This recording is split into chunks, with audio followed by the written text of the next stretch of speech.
வணக்கம் மக்களை, big Boss season 8 so அருணும் வந்ததுக்கப்புறம் பிக் பாஸ் வீடு ரொம்ப ரணகலமாக இருக்கும் அப்படின்னு எதிர்பார்த்தா காமெடி பண்ணிக்கிட்டு இருக்காப்புல அவர் வந்து. ஸோ அப்படி தான் சொல்ல முடியும். ஸோ யூஸ் பண்ண வேர்ட்ஸ் வந்து கொஞ்சம் ஸ்ட்ராங்காக இருந்தது, பட் அநாகரிகமாக தான் இருந்துச்சுன்னு சொல்ல முடியும். ஸோ ஜெஃப்ரி அண்டு நம்ம சத்யா அவங்க 2 பேரையும் பற்றி சொல்லிகிட்டு இருந்தார். என்னென்னா ஷர்ட்லெஸ் கை அப்படின்றார். ஸோ அது கூட ஓகே, சத்யாவை சொன்னார்.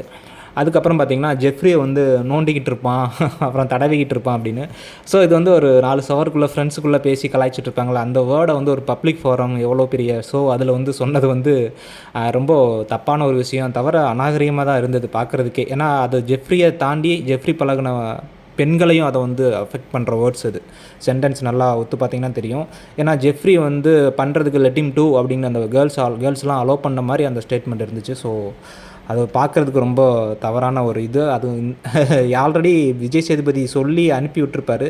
திருப்பி வந்து அதையே ரிஃப்ளெக்ட் பண்ணும்போது இந்த மனுஷனோட கேரக்டர் ரொம்ப பேடாகவே இருக்கிறது அப்படின்னு தான் சொல்ல முடியும். ஸோ அடுத்து பார்த்திங்கன்னா 2 பேரை பிடிக்கும் அப்படின்னு சொன்னார். அடுத்ததில் வந்து அருண் அண்டு தீபக் வந்து முத்துக்குமரன் அண்டு தீபக் 2 பேரையும் பிடிக்கும். பிடிக்காதது 2 பேர், அந்த அருண் பிரசாத் அண்ட் விஷால் 3 பேர் சொன்னார். அண்ட் சௌந்தர்யா 3 பேரையுமே. சௌந்தர்யாவுக்கு ஒரு எக்ஸ்ப்ளனேஷன் கொடுத்தாரு.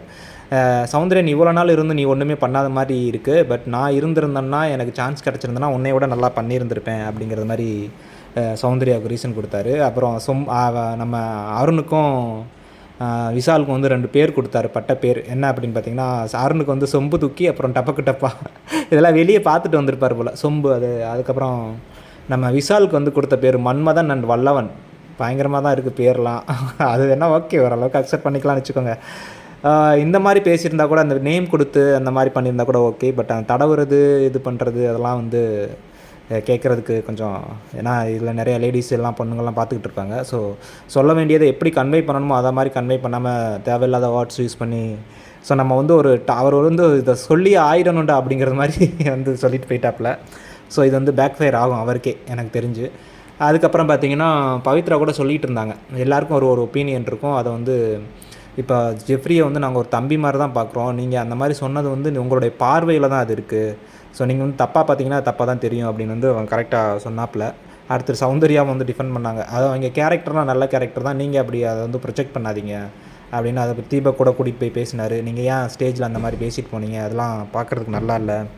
ஸோ அந்த மாதிரி நிறையா பேர் சொல்லிகிட்டு இருந்தாங்க. நம்ம வர்ஷினி சூப்பராக கேட்டாங்க, இந்த மாதிரிலாம் இங்கே பேசாதீங்க, இது உங்களுடைய கேரக்டர் வந்து ரிஃப்ளெக்ட் பண்ணுது, ஸோ இதான் நீங்கள் உங்களோட ரியல் கேரக்டர் அப்படின்னு வந்து சூப்பராக அது பேசிக்கிட்டு, கேர்ள்ஸும் விட்டு கொடுக்காம தான் பேசிக்கிட்டு இருந்தாங்க. பார்க்குறதுக்கு நல்லா தான் இருந்துச்சு. ஸோ பார்ப்போம். அதுக்கப்புறம் சொல்கிறாரு, அந்த ஜால்ரா கைஸை வந்து நான் விட போகிறதில்ல, அவங்கள வச்சு செய்ய போகிறேன் அப்படின்னு. ஸோ விஷாலையும் அருணையும் என்ன பண்ண போகிறாப்லேன்னு தெரில, பார்க்கலாம் என்ன நடக்க போகுதுன்னு. அவங்க இவங்கள வச்சு செய்கிறாங்களா, இல்லை இவர் அந்த அவங்கள வச்சு செய்கிறாங்களா அப்படின்னு.